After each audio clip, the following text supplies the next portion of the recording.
não ponha lenha na fogueira. A Bíblia diz que o homem iracundo suscita contendas, mas o longânimo apazigua a luta. Provérbios 15, 18.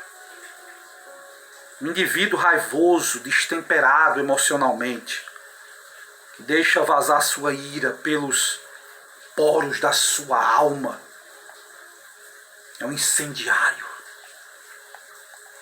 Está sempre colocando lenha na fogueira, atiçando as brasas da contenda, provocando fogo das desavenças.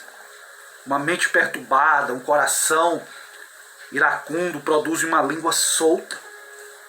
Uma pessoa que fala sem refletir suscita contendas, semeia intrigas, planta inimizade no coração das pessoas, e Deus abomina isso.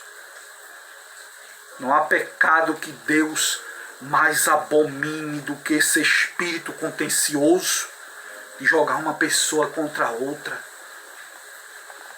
O propósito de Deus para nós é o oposto desse caminho de guerra. Podemos ser pacificadores em vez de ser provocadores de contendas.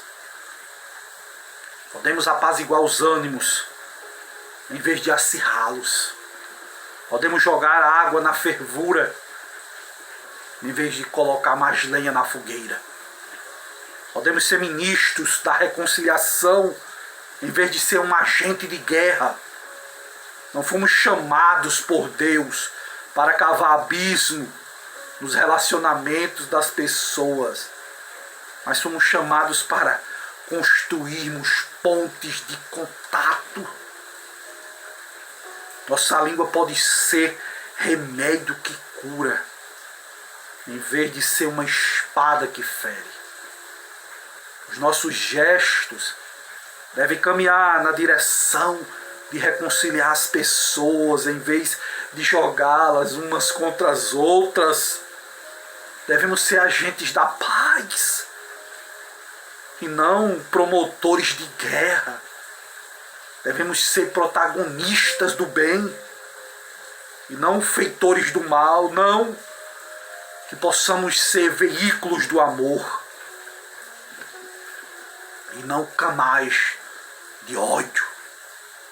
Que guardemos essa palavra no nome de Cristo. Que Deus te abençoe.